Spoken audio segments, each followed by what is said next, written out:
السلام مس عليكم. عيدة، مس عيدة، سعيد أنا جيت بالسلامة. وحشتك أوي. صحيح. وحياتك. طب خدي ايه هدية عشاني مراتي، حبيبي. وجبت لك من البندر كمان حاجة تانية.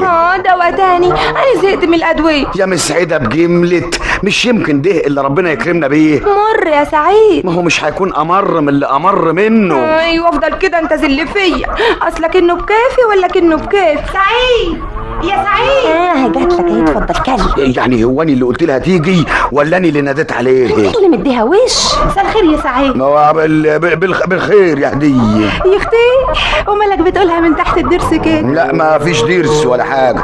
ازيك يا هدية؟ كتر السلام يقل المعرفة. مين؟ مسعيدة. ازيك كده؟ شتتها حراقة وملهلبة الحسان. انت يا هدية جاية سعادة عايزة ايه؟ يا اختي طب ومالك بتشخط فيا كده ليه؟ حافظ الدكتور. ايه الدكتور حفيظ؟ ضرب تليفون العمدة ذاته وبيقول لك انه جاي النهارده من مصر ومعاه ضيوف عشان يتفرجوا. يا لهوي بالي سعيد. يا لهوي بالي مسعدة. ايه كفل الشر، مالكم مخدودين كده؟ ما مخضوضين ولا مش مخضوضين؟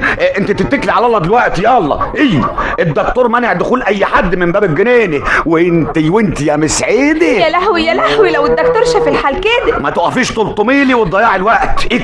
اجري انت قوام فضي عيش الارانب والفراخ. وانت عليك ترش الجنينه وتلم الغنم. ايوه وحمي الحمير، اهم حاجه احمي الحمير. ما انت عارفه عشق الدكتور في الحمير. بس ما تنساش بقى بقيه البهايم وخصوصا طار الدكتور اللي بيدلعه. وانت يا بنت يا مسعده اوعي تنسي السدير بتاع الكلب. ايوه والشريط الاحمر بتاع القط انا شايله في صندوق الجزمه وهي قسيمه الجواز. يا لهوي لو الدكتور يجي يلاقي الدنيا تضرب تقلب. لا والدور والباقي لو يشوف الفيلا مفتوحه اجري قوام اقفليها بالمفتاح اللي احنا عاملينه. بس ايه بعد ما تسوي له اوضته اللي احنا كنا بننام فيه.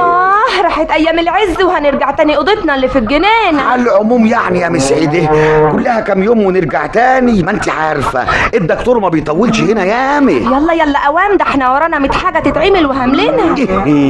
ما هو انت السبب. اني ولا مش انت يا مسعده اللي منسياني كل حاجه ومقعداني جنبك للنهار. لا الدور والباقي عليك انت. اصلا يا اخويا لما بحب اقوم من جنبك بتسيبني اقوم. مسعده سعيد. انا ليا عندك طلب. أمر يا حبيبي. ابقي بس البسي نضيف ولو النهارده. غالي والطلب رخيص. بس انت كمان ابقى البس الجزمه، ده انت بتخيل فيها قوي وبتبقى هتنطق في رجليك. لو عايزين الجزء التاني قولولي كملي يا شيرين.